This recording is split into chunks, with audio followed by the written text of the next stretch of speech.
Hello, hello. It's Pastor Denise here at Summerfield Peace United Methodist Church. Just wanting to come and talk to you for just a couple minutes about our service tomorrow online. You know that we've began a couple weeks ago a sermon series called Broken, intentionally trying to end the stigma around mental illness and mental health, looking at normalizing the conversation. It allows us to continue to be better neighbors to one another and to love one another if we can open up the dialogue and make it okay for us to extend love and care to those that are struggling, or for us to receive love and care from others by being able to feel safe in talking about our struggles with mental illness or addiction, or the big one, suicide. I'm here today because I wanted to give a little bit of a warning before we have service tomorrow.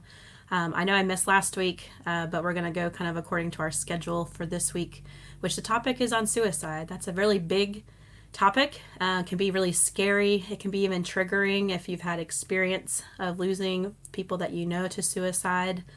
And so I wanted to give that kind of information up front ahead of time before we meet tomorrow, in case you need to decide that you're not in a place where you can hear kind of this message around that and understanding more about suicide and how we can care for one another in that struggle. But it also is a chance for others that this might be a good way or something that would be interested for you to invite a friend tomorrow to worship for this important conversation. It's difficult, yet I think it's highly important. As we know, the numbers of suicide have been going up over the last 10 to 20 years in general. And then now we're in the season of a pandemic, and anxiety is high with COVID and all of the effects of COVID.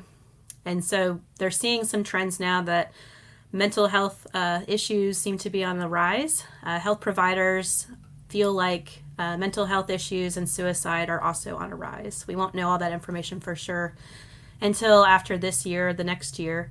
But it seems that people are struggling even more right now. So this is a really pressing topic, is to discuss and to talk about suicide. Again, to normalize the conversation so that people can reach out for help, that they know that others are willing to hear their cries for help.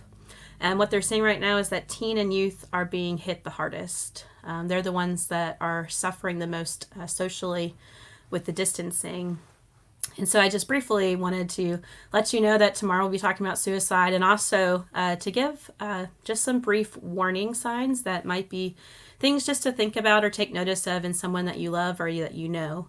That might mean, to have a hard conversation with them, to see how they're doing, where they're at, to see if they need help. Some of the warning signs are big changes in behavior, also in sleeping, if they're starting to sleep a whole lot or not sleep at all, increased use of alcohol and drugs, talking about hopelessness or having no reason to live, talking about being a burden to others, and even talking about wanting to die. It's okay if someone is kind of concerning you to ask them, how are you doing? Are you considering harming yourself? It opens the doorway. I know it can be scary to ask that question, but it opens the conversation for us to be there for someone. Now, we can't take away the burdens that they feel, whatever it is that's kind of fueling their hopelessness at that moment. But what we can do is say, I am here with you. I love you. I care about you. I will journey with you through this, and we together can get help to help overcome this.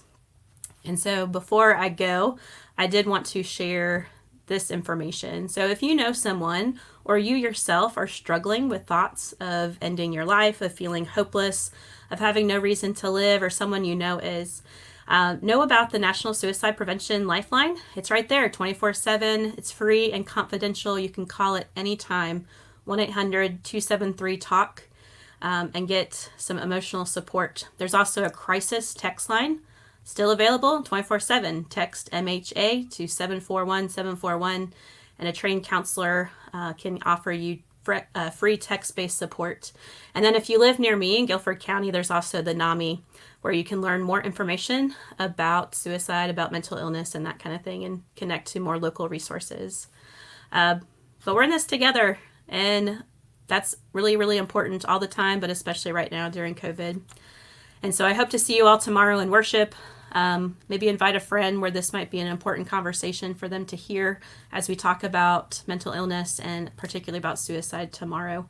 We'll be worshiping at 11 a.m. live here on Facebook, or also on YouTube and on our website. But I hope that y'all can take that information, put those phone numbers in your phone, write them down, carry a card or a piece of paper with them written on, so that they're already right there at hand if you ever need them for yourself or for someone you know. But I hope y'all have a great rest of your day, and I look forward to being with you tomorrow in worship. Bye.